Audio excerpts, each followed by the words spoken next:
स्वागत है आपका अपने YouTube channel deaf study with Ashish में।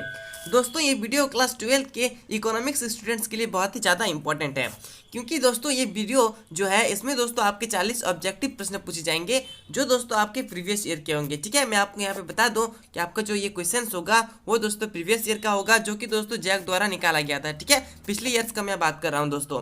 और दोस्तों ये जो 40 प्रश्न है इसका दोस्तों प्रैक्टिस करना आपके लिए बहुत ही ज़्यादा इंपॉर्टेंट है, ताकि दोस्तों आप समझ सके कि जो है एग्जाम में किस प्रकार के प्रश्न पूछे जाते हैं और आपका जो दोस्तों तैयारी है वो बहुत ही ज़्यादा मजबूत हो सके। आप दोस्तों इस प्रश्न को कैसे हल करते हैं, किस प्रकार से दोस्तों इसको हल करते हैं, वो दोस्तों आपके लिए बहुत ही ज़्यादा इंपॉर्टेंट है।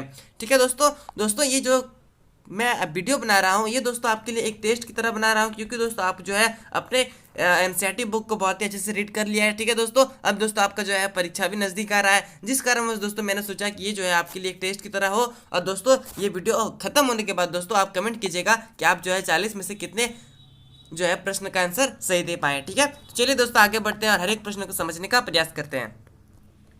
दोस्तों पहला प्रश्न है कि दो वस्तुओं एक्स और वाई के लिए उत्पादन संभावनाएं इस प्रकार दी गई है। दोस्तों वस्तु x जो है वो दोस्तों यहाँ पे आप देखिए तो एक एक करके बढ़ते जा रहा है। ठीक है दोस्तों, लेकिन एक्स वाई जो है दोस्तों वो जो है दोस्तों दो दो करके घटते जा रहा है। तो ठीक है दोस्तों, तो यहाँ पे आपसे पूछा गया है कि उत्पादन संभावना वक्र का आकार कैसा होगा। तो दोस्तों इसका जो आंसर होगा वो आपका ऑप्शन नंबर सी हो जाएगा, ऋणात्मक ढाल तथा एक सरल रेखा। ठीक है, नेक्स्ट प्रश्न यहाँ पे नीचे में पूछा गया है कि निम्नलिखित में से कौन व्यवस्था की एक केंद्रीय समस्या है। तो दोस्तों इसका जो आंसर होगा हो जाएगा किसके लिए उत्पादन हो। ठीक है, नेक्स्ट प्रश्न है कि अर्थशास्त्र में शब्द व्यष्टि तथा समष्टि का प्रयोग सर्वप्रथम किस अर्थशास्त्री ने किया था। तो दोस्तों इसका जो आंसर होगा वो आपका चलिए स्क्रॉल करके देखते हैं। तो दोस्तों इसका जो आंसर होगा वो जाएगा रेगनर फ्रिश। ठीक है, नेक्स्ट प्रश्न है कि एक किसान खेतों की जुताई के लिए एक ट्रैक्टर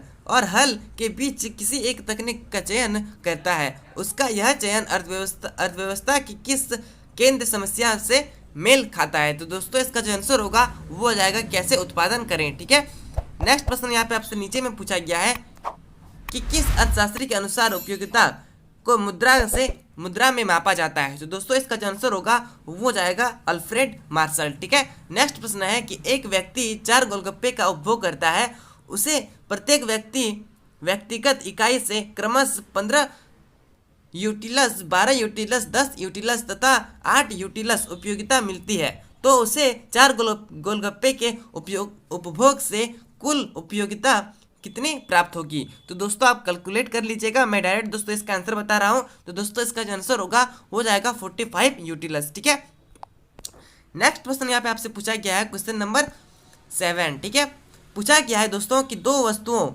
रसगुल्ला और गुलाब जामुन के लिए बजट रेखा AB को निम्न रेखा चित्र से दर्शाया गया है। दोस्तों यहाँ पे जो है आप फिगर देख पा रहे हैं, इसमें दोस्तों ये जो वाई वाला अक्ष देख पा रहे हैं ये दोस्तों आपका गुलाब जामुन का है, वहीं दोस्तों जो नीचे में आप एक्स का देख पा रहे हैं दोस्तों वो दोस्तों आपका रसगुल्ला का है। तो दोस्तों यहाँ पे प्रश्न पूछा गया है कि इन दोनों वस्तुओं की कीमतें क्रमशः PR एवं PG है, बजट रेखा की ढाल क्या होगी। तो दोस्तों इसका जो आंसर होगा वो आपका हो जाएगा PR/PG। ठीक है, ऑप्शन नंबर ए जो है दोस्तों वो राइट हो जाएगा।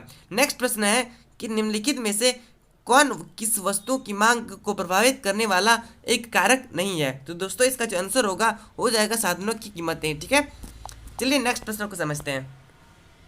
नेक्स्ट प्रश्न है कि यदि वस्तु X की कीमत कम होने से वस्तु Y की कीमत कम हो जाती है तो इन दो वस्तुओं को क्या कहा जाता है। तो दोस्तों इसका जो आंसर होगा वो जाएगा प्रतियोगी वस्तुएं। ठीक है, नेक्स्ट प्रश्न है कि यदि किसी वस्तु की कीमत में 5% की कमी होने से उसकी मांग मात्रा में 8% की वृद्धि होती है तो मांग की कीमत लोच का मान क्या होगा। दोस्तों आप फॉर्मूला बैठा के दोस्तों इसका कैलकुलेट कर लीजिएगा। मैं डायरेक्ट इसका आंसर बता रहा हूँ, क्योंकि दोस्तों यहाँ पे मैं आपको कैलकुलेट करना स्टार्ट करूँ तो दोस्तों वीडियो बहुत ही ज़्यादा लंबा हो सकता है। ठीक है, यदि आपने एनसीईआरटी बुक को अच्छे से पढ़ाई किया है, यदि आपने दोस्तों इकोनॉमिक्स सब्जेक्ट को अच्छे से पढ़ाया है तो दोस्तों इसका आंसर आपको बहुत ही अच्छे ढंग से समझ में आया होगा। और दोस्तों ये जो है इसका जो है फॉर्मूला भी क्या लगेगा, किस प्रकार से दोस्तों इसको जो है सॉल्व किया जाएगा, सारी चीज़ें दोस्तों आपको पता होगा। ठीक है, तो दोस्तों इसका जो आंसर होगा वो जाएगा 1.6। ठीक है, ऑप्शन नंबर ए जो है दोस्तों वो राइट हो जाएगा। नेक्स्ट प्रश्न है कि निम्न में से किस वस्तु की मांग लोचदार होगी। तो दोस्तों चलिए नीचे में देखते हैं और कौन सी लोचदार होगी।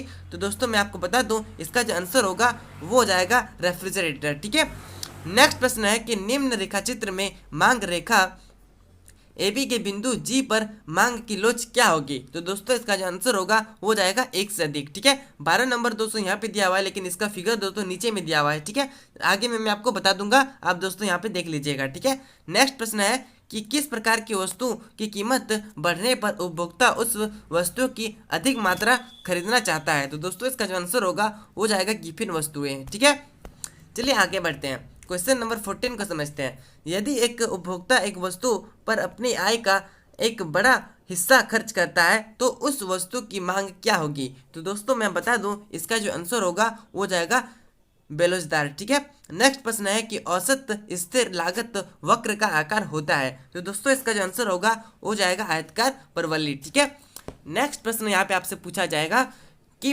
परिवर्ती साधन का औसत उत्पाद बढ़ता है जब क्या होता है दोस्तों, जब सीमांत उत्पाद औसत उत्पाद से अधिक होता है। ठीक है दोस्तों, ऑप्शन नंबर ए जो है दोस्तों वो आपका राइट हो जाएगा। नेक्स्ट प्रश्न दोस्तों यहाँ पे आपसे नीचे में पूछा गया है कि कुल उत्पादन अधिकतम होता है जब सीमांत उत्पाद का मान क्या होता है दोस्तों। तो इसका जो आंसर होगा वो जाएगा 0 होता है। ठीक है, और दोस्तों मैंने आपको बताया था कि 12 नंबर जो फिगर था दोस्तों 12 नंबर का, वो दोस्तों यहाँ पे दे दिया गया है। ठीक है दोस्तों, थोड़ा सा मिस्टेक है, लेकिन दोस्तों यहाँ से आप देख लीजिएगा। ठीक है, मैंने आपको उसका आंसर प्रोवाइड डायरेक्ट कर दिया है। ठीक है, चलिए आगे बढ़ते हैं। दोस्तों यहाँ पे आगे पूछा गया है कि यदि कुल उत्पाद टीपी तथा प्रवृत्ति साधन की मात्रा क्यू है तो औसत उत्पाद का सूत्र होगा। तो दोस्तों इसका जो आंसर होगा वो आपका हो जाएगा टीपी बाई क्यू। ठीक है, नेक्स्ट प्रश्न है कि यदि कुल उत्पाद टीपी तथा प्रवृत्ति साधन की मात्रा क्यू है तो दोस्तों सीमांत उत्पाद का सूत्र होगा। तो दोस्तों इसका आंसर आप कमेंट कीजिए, क्योंकि दोस्तों मैंने इसके पहले का प्रश्न को सॉल्व करके बताया। दोस्तों इसका आंसर आपको कमेंट बॉक्स में कमेंट करना है। ठीक है, चलिए देखते हैं कैसे कितने ऐसे विद्यार्थी हैं वो दोस्तों जो है इस प्रश्न का आंसर करेक्ट आंसर दे पाते हैं। ठीक है, चलिए आगे बढ़ते हैं। जब औसत लागत सीमांत लागत से कम होती है तब औसत लागत क्या होती है दोस्तों, तब औसत लागत जो है बढ़ती है। ठीक है, नेक्स्ट प्रश्न यहाँ पे आपसे पूछा गया है कि परिवर्तनशील अनुपातों का नियम उत्पादन के कितने स्तर की व्याख्या करता है। तो दोस्तों इसका जो आंसर होगा वो जाएगा 3। ठीक है, ऑप्शन नंबर सी जो है दोस्तों वो आपका राइट हो जाएगा। चलिए आगे बढ़ते हैं। नेक्स्ट प्रश्न है कि अल्पकालीन औसत लागत वक्र का आकार होता है। तो दोस्तों इसका जो आंसर होगा वो जाएगा यू आकार। ठीक है, निम्नलिखित में से कौन स्थिर लागत का एक उदाहरण है। तो दोस्तों इसका जो आंसर होगा वो जाएगा स्थिर कर्मचारी का वेतन। ठीक है, ऑप्शन नंबर ए जो दोस्तों वो आपका राइट हो जाएगा। नेक्स्ट प्रश्न है कि औसत लागत और सीमांत लागत आपस में बराबर होती है जब औसत लागत क्या होती है दोस्तों, जब औसत लागत न्यूनतम होती है। ठीक है, नेक्स्ट प्रश्न है कि किस वस्तु की प्रति इकाई बिक्री से एक उत्पादक को प्राप्त राशि क्या कहलाती है। तो दोस्तों आपको बता दूं ये जो है कुल आगम कहलाती है। ठीक है, नेक्स्ट प्रश्न यहाँ पे आपसे नीचे में पूछा गया है कि कुल लागत टीसी, कुल स्थिर लागत टीएफसी और कुल परिवर्तनशील लागत टीवीसी के संबंध में कौन सा कथन सत्य है। तो दोस्तों इसका जो आंसर होगा वो आपका ऑप्शन नंबर डी हो जाएगा, TFC equals to TC minus TVC. ठीक है दोस्तों, ऑप्शन नंबर डी जो है दोस्तों वो राइट हो जाएगा। नेक्स्ट प्रश्न है कि जब किसी वस्तु की मांग में वृद्धि होती है लेकिन पूर्ति में कोई परिवर्तन नहीं होता है तब संतुलन कीमत में क्या होती है दोस्तों, उस समय वृद्धि होती है। ठीक है, चलिए आगे बढ़ते हैं। यदि किसी वस्तु की मांग डी है तथा पूर्ति एस हो तो बाजार संतुलन की शर्त होगी दोस्तों आपको पता होगा डिमांड इक्वल्स टू सप्लाई। ठीक है, ऑप्शन नंबर ए जो दोस्तों वो आपका राइट हो जाएगा। नेक्स्ट प्रश्न है कि किसी वस्तु का न्यूनतम समर्थन मूल्य बाजार मूल्य से क्या हो सकता है दोस्तों, जिसका जो आंसर होगा वो जाएगा अधिक होता है। ठीक है, नेक्स्ट प्रश्न है कि निम्नलिखित में से कौन सा फलन पूर्ति के नियम को प्रदर्शित करता है। तो दोस्तों इसका जो आंसर होगा वो जाएगा एस इक्वल्स टू एफ। ठीक है, चलिए आगे बढ़ते हैं। मुक्त प्रवेश और निकास की स्थिति में एक पूर्ण प्रतियोगी बाजार में संतुलन कीमत डैश के बराबर होती है। तो दोस्तों इसका जो आंसर होगा वो जाएगा, चलिए ऑप्शन को देख लेते हैं एक बार। तो दोस्तों इसका जो आंसर होगा वो जाएगा न्यूनतम औसत लागत। ठीक है, ऑप्शन नंबर ए जो है दोस्तों वो राइट हो जाएगा। चलिए आगे बढ़ते हैं। एक उत्पादक का उद्देश्य क्या होता है? तो दोस्तों इसका जो आंसर होगा वो जाएगा लाभ अधिकतम करना। ठीक है, नेक्स्ट प्रश्न है कि अल्पकाल में एक पूर्ण प्रतियोगी फर्म यानी प्राप्त करने के बावजूद उत्पाद जारी रखती है जब वस्तु की कीमत क्या होती है दोस्तों? न उस समय दोस्तों औसत परिवर्तनशील लागत से अधिक या उसके बराबर होती है। ऑप्शन नंबर सी जो है दोस्तों वो आपका राइट हो जाएगा। चलिए आगे बढ़ते हैं। क्वेश्चन नंबर 34, निम्नलिखित में से कौन पूर्ण प्रतियोगिता